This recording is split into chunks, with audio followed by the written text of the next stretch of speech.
Hello అండి, welcome back to my YouTube channel. ఇవాళ మనము ఈ వీడియోలో బీరకాయ కర్రీ ఎలా చేయాలో చూద్దాం. ముందుగా బీరకాయని సన్నగా తరిగి పక్కన పెట్టుకున్నాను.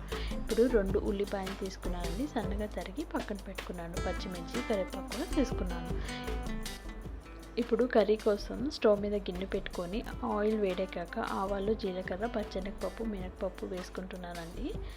ఇందాక సన్నగా తరిగి పెట్టుకున్న ఉల్లిపాయ, పచ్చిమిర్చి కూడా వేసుకుంటున్నాను.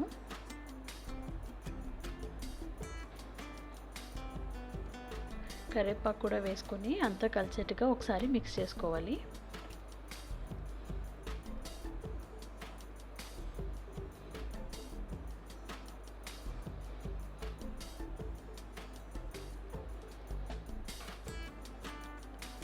కొంచెం కలర్ మారేలాగా గోల్డెన్ బ్రౌన్ వచ్చేంత వరకు మిక్స్ చేసుకోవాలి. ఇప్పుడు చూసారు కదండి, గోల్డెన్ బ్రౌన్ వచ్చేసింది ఆనియన్స్.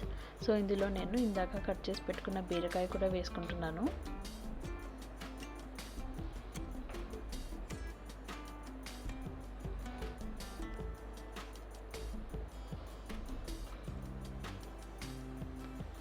వేసుకున్న తర్వాత అంతా కలిసేట్టుగా ఒకసారి మిక్స్ చేసుకోవాలి.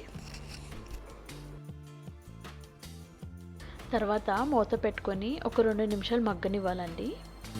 ఇందులో మనం వాటర్ వేయ అవసరం లేదు, బీరకాయలోనే వచ్చే వాటర్లో చక్కగా ఉడికిపోయింది.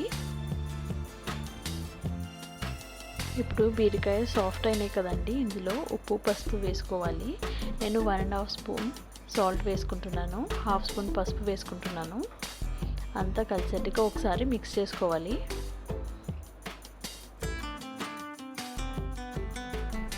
మిక్స్ చేసుకున్న తర్వాత కొంచెంసేపు మూత పెట్టి మగ్గనివ్వాలండి.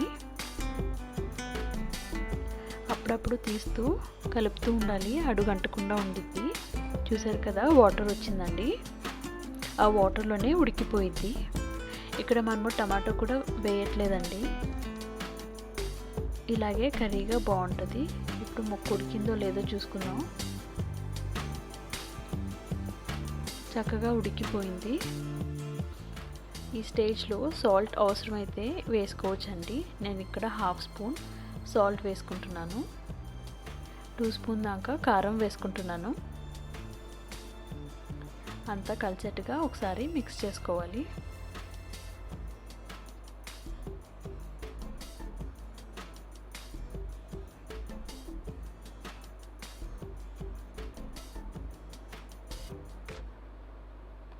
చూసారు కదండి, మనం వాటర్ కూడా వేయలేదు, అయినా కూడా మనకి గ్రేవీగా కన్సిస్టెన్సీ బాగుంది.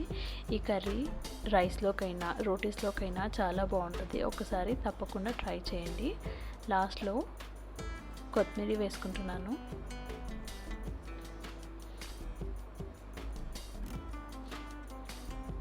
అంతే అండి, చాలా టేస్టీగా ఉండే బీరకాయ కర్రీ రెడీ అయిపోయింది.